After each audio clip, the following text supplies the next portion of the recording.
Good afternoon. Welcome to the TXCPA 2025 Advocacy Day training video. This short presentation will be a guide for our 2025 Advocacy Day, a brief review of our 2025 legislative agenda, and some best practices to take with you to the Capitol on your legislative visits. As you all know, the 2025 Advocacy Day will be on January 28th in Austin. In the morning, we'll have a full slate of panels discussing Texas politics, the Texas legislative session, our 2025 legislative session, and a review of the state of Texas finances and budget by Comptroller Glenn Hagar. In the afternoon, we will be moving to the Capitol for our legislative visits. Rest assured that government relations staff is hard at work setting up your legislative meetings, and we'll have a full slate of legislative meetings available for you when you come to Austin. Briefly, the Texas legislature will begin on January 14th, which will be 2 weeks before the start of our Advocacy Day. From January through March, the legislature will be hard at work, starting committee hearings and filing bills up until March 14th. For the remainder of the session until June 2nd, the legislature will continue to have hearings and begin passing or defeating bills on the floor of the House and the Senate. And we will finally end the legislative session on June 2nd with a veto deadline on June 22nd. As you all recall from school and from Saturday morning cartoons, the legislative bill passing process is quite complex, even for the most seasoned of lobbyists and insiders. There are dozens of steps in passing a bill, and each one of those steps is vital in also killing a bill. Most importantly, when you go to your legislative offices for legislative visits, you will want to know who the Speaker of the House is, who our legislative sponsors are, what the bill numbers are, and what some of the key committees where our legislation will pass through on its way to the governor for his signature.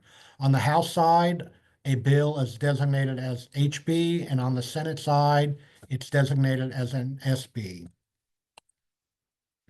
Briefly, in the 89th Texas legislature, both the House and the Senate will be Republican, as they have been for the past several or almost a dozen legislative sessions. In the Texas House, there will be 88 Republicans, and in the Texas Senate, there will be 20 Republicans. That is up a couple of numbers from the 88th legislature in 2023.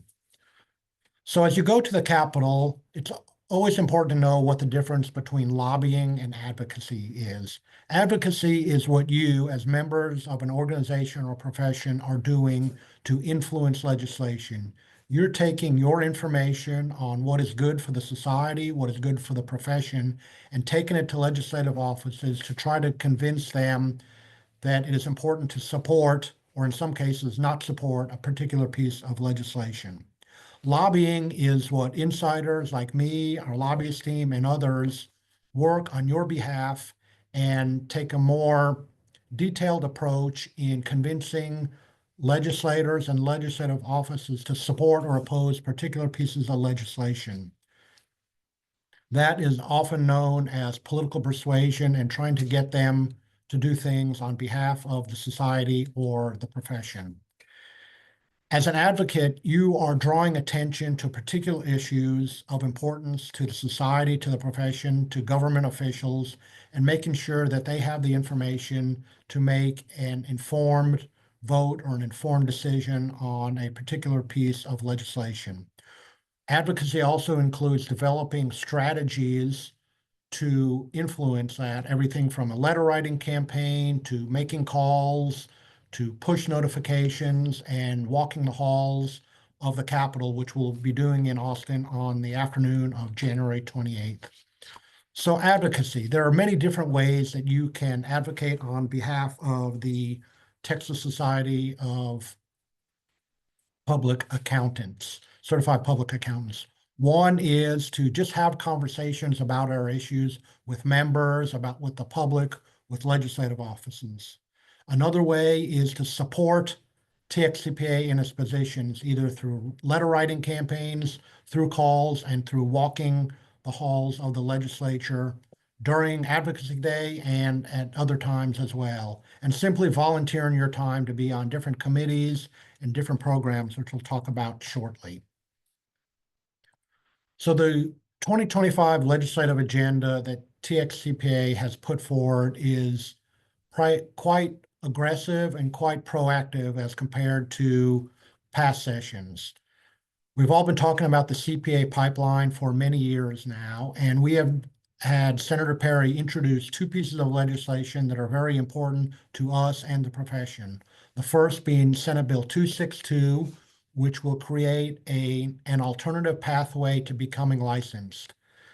The new pathway, in addition to the existing pathways, will require the completion of a bachelor's degree with the necessary accounting courses, not necessarily the 150 hours, which is required now, and 2 years of relevant work experience, as opposed to the 1 year of relevant work experience with the 150-hour pathway, and obviously passage of the CPA exam. That will be an additional pathway which will provide additional opportunities and different ways to cater to the diverse needs of our student and candidate population. The second bill, Senate Bill 522, also introduced by Senator Perry, is an effort to enhance and modernize CPA practice mobility. This is the ability of out-of-state CPAs licensed in another state to practice in Texas, to service the Texas economy, to service new and existing clients, and to help Texas taxpayers. So long as an individual has a license from another state in good standing, has a bachelor's degree with the required accounting concentration, and has 1 or 2 years of work experience and the exam, they will be allowed to practice in Texas.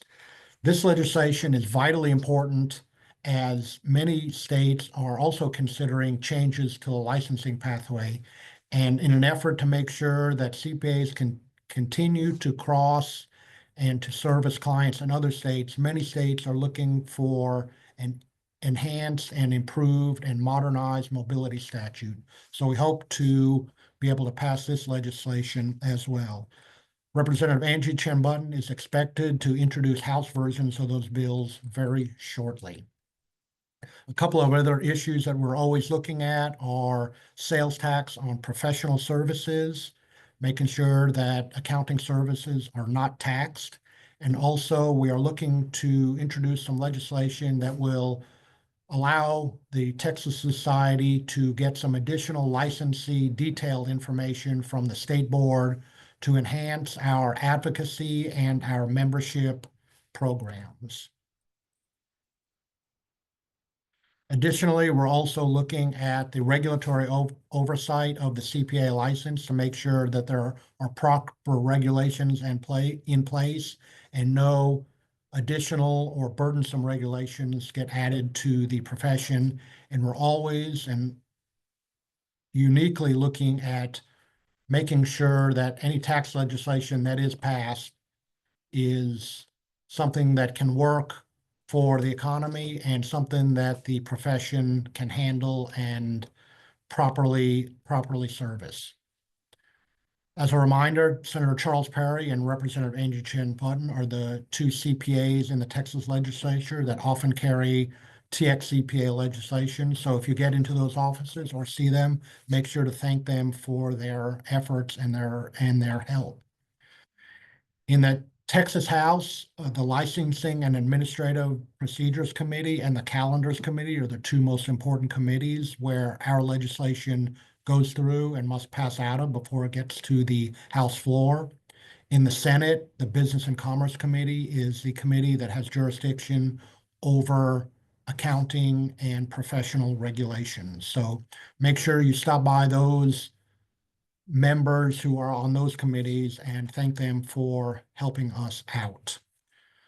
Briefly, and all this information will be provided to you in a link to a PowerPoint, but here are some good practices when it comes to advocacy communication and some good do's and don'ts as you make your way through the Capitol. First of all, make sure you have a specific ask. Ask a legislative office or ask a legislative staffer to support a particular piece of legislation. All of the talking points and collateral and information will be uploaded into our meeting app, and you will be able to send that information digitally or print it out at your convenience and make sure that those legislative offices have that information.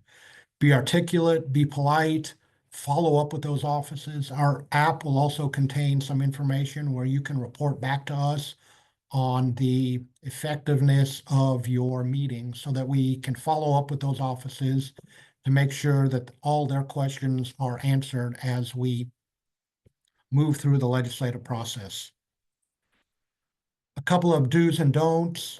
Most importantly is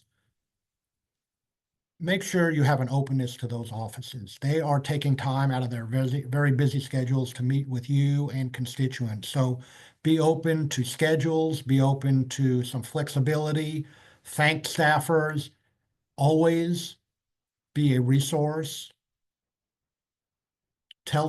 Mention to the legislative offices that you're available to be a resource on their particular bills, whether it's professional society bills or other bills.